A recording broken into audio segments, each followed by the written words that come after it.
Hey guys, welcome back to the channel. This is Divyanshu at this side, and today we are having this awesome video on TCS and QT.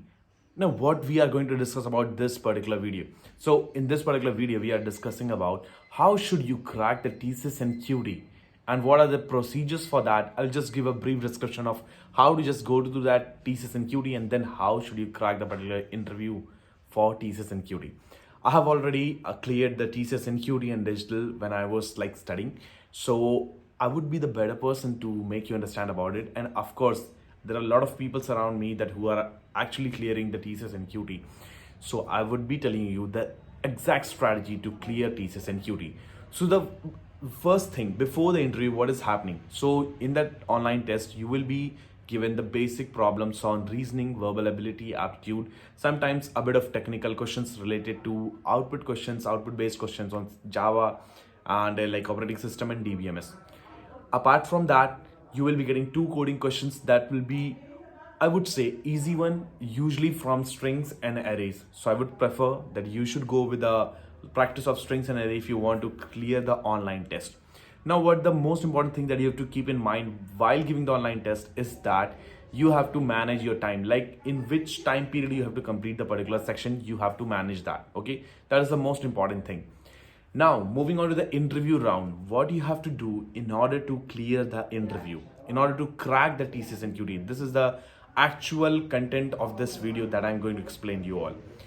Now, first thing that you have to remember, there are three parts in which the interview is divided. The first is the technical interview round. The second and the third are the managerial round and HR round. Now, as we consider the technical interview now, what is happening in that? So in technical interview round, usually firstly they will ask you about like introduce yourself or something like that. So you have to prepare yourself from the beginning before going to the interview, that what will you say when they will say introduce yourself. Now just keep in mind what you have to say in that particular thing. So if you don't know what to say about introduce yourself, I have already made a video on that. Please go out and check that particular video, and you will be able to get that what you should say in introduce yourself, introduction about yourself. Now moving on to the further questions, what they will usually ask to you. So they will ask you that what were the particular subjects in your like curriculums, or what was your favorite subject, and then they will ask the particular questions from that. Okay, so of course, like you would be saying that I was having like C++, Java, data structures, like or DBMS and operating system. But people from the computer science and IT backgrounds will be able to like answer questions from these particular like subjects. But what you should say when you are from a like a non-CS or IT background, like from you are from a civil background, mechanical, electrical, or something like that, what you should say? Of course, you should say a particular subject that you love from your particular curriculum. Either you, if you are from a civil or mechanical or electrical, whatever subject, like if you are like favorite subject is electrical or electronics, basic electronics or something like that, you should say about it. But apart from that, it will be a added advantage to you if you are saying a particular subject that is related to computer science or IT. Like, so apart from my like electronic subjects, I also love to do codings on Java. So I have also studied Java as a like apart from my curriculum. So that will be like a plus advantage for you. So that is the most important thing that you have to keep in your mind. Now, always don't say a lie while giving your particular interview. Don't say a lie at all, because if you are lying to the particular interviewer that I know the operating system very well, and if he is going to ask you the particular questions on that, and if you are not able to give the answers, that means he will be able to catch you up that you are actually lying in that particular thing.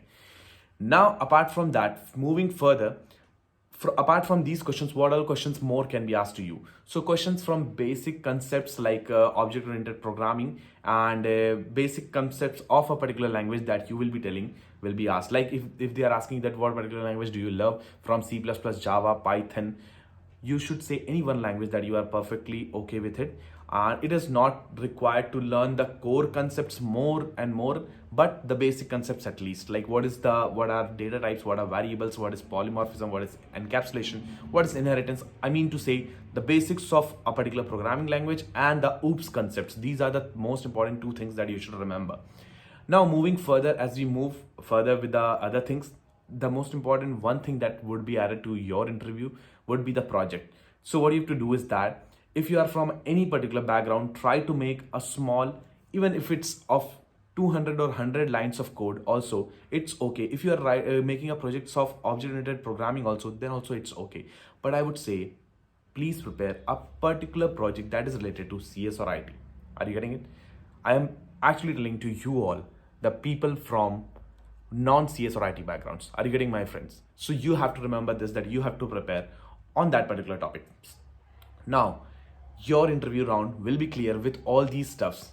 Apart from that, moving further, as we move, we are going to know that what is it required for managerial and HR round. So in managerial and HR round, there are like normal managerial questions like introduce yourself, or tell me about a particular project that you have made, or how would you have managed in any case if you are not able to complete a project on a deadline basis. So these types of normal questions are being asked in both managerial and HR rounds also. So you don't have to think much about these two rounds, but still, if you want to know more about it, you can do what, you can just go to Geeks for Geeks and see some previous year questions related to all these three rounds, and you will be getting much more contents there then. Okay, so this was the overall conclusion that I wanted to give you, and this was the procedure that I followed, and of course my students are usually following in order to crack their particular TCS and QT round of interview and online test both, and they are doing excellent in that. So you should also follow these rounds in order to really crack that TCS and QT, and give a small message to me when you clear this round if I'm able to help you in any case.